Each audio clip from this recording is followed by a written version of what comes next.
내 주변에 꼭 필요한 사람들, 그리고 버려야 할 사람들. 우리 삶은 사람들과의 관계로 이루어져 있습니다. 가족, 친구, 동료, 그리고 때로는 잘 모르는 사람들과도 관계를 맺죠. 이 관계들이 우리의 행복과 성공에 큰 영향을 미친다는 건 누구나 알고 있을 겁니다. 그런데 중요한 사실 하나. 인간관계를 망치지 않으면서도 나 자신을 지키는 방법이 있다는 것 알고 계셨나요? 바로 거절의 기술입니다. 사람들과 좋은 관계를 유지하면서도 거절해야 할 때는 단호하게 하는 법, 그리고 주변에 두어야 할 사람들과 피해야 할 사람을 분별하는 방법까지 오늘은 인간관계의 진짜 기술에 대해 깊이 있게 이야기해 보겠습니다. 이번 영상은 놓치면 후회하실 겁니다. 1. 거절은 관계를 위한 필수 기술. 많은 사람이 거절을 두려워합니다. 거절하면 상대가 기분 나빠하거나 관계가 멀어질까봐 걱정하죠. 그런데 거절을 잘 못하면 오히려 관계가 망가지고 나 자신도 지쳐버릴 수 있다는 걸 아셔야 합니다. 거절은 단순히 안 되라고 말하는 것이 아닙니다. 거절은 자신의 시간을 지키고 상대방에게도 명확한 경계를 알려주는 행동입니다. 이를 통해 더 건강한 관계를 유지할 수 있죠. 거절할 때는 이렇게 말할 수 있습니다. 미안하지만 오늘은 내가 처리해야 할 일이 너무 많아서 힘들 것 같아. 다음번엔 미리 말해주면 내가 도와줄 수 있을 것 같아. 여기서 중요한 건 솔직함과 단호함입니다. 거절할 때 말끝을 흐리거나 필요 이상으로 사과하면 상대방이 혼란스러울 수 있습니다. 그리고 스스로도 죄책감을 느끼기 쉽죠. 거절의 핵심은 두 가지입니다. 이유를 간단하고 명확하게 말한다. 상대방이 이해하기 쉽도록 너무 길거나 복잡하게 설명하지 않는 것이 중요합니다. 대안이나 미래에 대한 약속을 제안한다. 예를 들어 지금은 어렵지만 다음에 내가 시간을 낼게라고 말하면 상대방은 단순한 거절로 느끼지 않습니다. T. 거절은 연습이 필요합니다. 가까운 사람들에게 작은 부탁을 거절하며 연습해보세요. 거절한 뒤에도 상대방이 화를 낸다면 그 관계를 다시 돌아볼 필요가 있습니다. 건강한 관계는 서로의 한계를 존중하는 데서 시작합니다. 죄책감을 느끼지 마세요. 당신의 시간과 에너지는 소중합니다. A. 멀리해야 할 사람들. 모든 사람이 당신의 인생에 긍정적인 영향을 주는 것은 아닙니다. 오히려 가까이 두면 에너지를 빼앗기고 스트레스를 받게 만드는 사람들도 있습니다. 이런 사람들을 분별하는 것은 관계를 건강하게 유지하는 데 핵심입니다. 먼저 연락이 끊기다 갑자기 나타나는 사람을 조심하세요. 이런 사람들은 주로 자신의 필요에 따라 연락을 합니다. 예를 들어 친구가 몇 년간 연락이 없다가 갑자기 너 돈 좀 빌려줄 수 있어? 라고 말한다면 그 관계가 진정성 있는 관계인지 돌아볼 필요가 있습니다. 또한 항상 부정적인 사람을 멀리해야 합니다.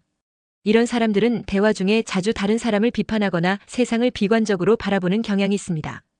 처음엔 이런 이야기를 들어주는 것이 괜찮을 수 있지만 시간이 지날수록 이 부정적인 에너지가 나에게도 스며들게 됩니다. 마지막으로 피해자 코스프레를 하는 사람도 주의해야 합니다. 늘 자신이 피해자라는 식으로 말하면서 주변의 도움을 당연하게 여기는 사람들입니다. 이런 사람들은 관계에서 일방적으로 의존하며 상대방을 점점 지치게 만듭니다. T. 이런 사람들을 완전히 끊어내기가 어렵다면 자연스럽게 거리를 두는 방법을 연습하세요. 관계를 정리하기 전에는 자신이 어떤 에너지를 받고 있는지 스스로에게 질문해 보세요. 비판보다는 당신의 삶을 중심에 두고 상대방과의 관계가 나에게 어떤 영향을 주는지 판단하세요. 3. 가까이 해야 할 사람들. 그렇다면 반대로 우리 삶에 긍정적인 영향을 미치는 사람들은 어떤 특징을 가지고 있을까요? 이런 사람들과의 관계는 나를 성장시키고 힘들 때 버팀목이 되어줍니다. 첫째, 행동으로 보여주는 사람입니다. 내가 힘들 땐 내가 도와줄게라는 말만 하는 게 아니라 실제로 행동으로 돕는 사람들. 예를 들어 내가 어려운 상황에 처했을 때 적극적으로 도와주거나 나를 위해 작은 선의를 실천하는 사람들은 진정한 친구입니다. 둘째, 내 이야기에 귀 기울이고 공감해주는 사람입니다.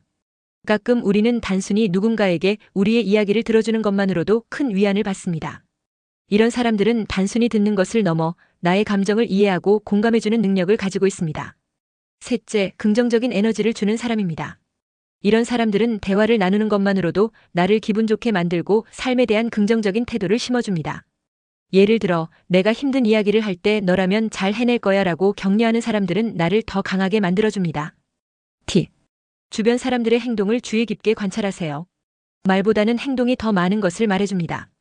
긍정적인 에너지를 가진 사람과 시간을 보내면서 나 또한 긍정적인 사람이 될 수 있습니다. 4. 긍정적인 언어의 중요성.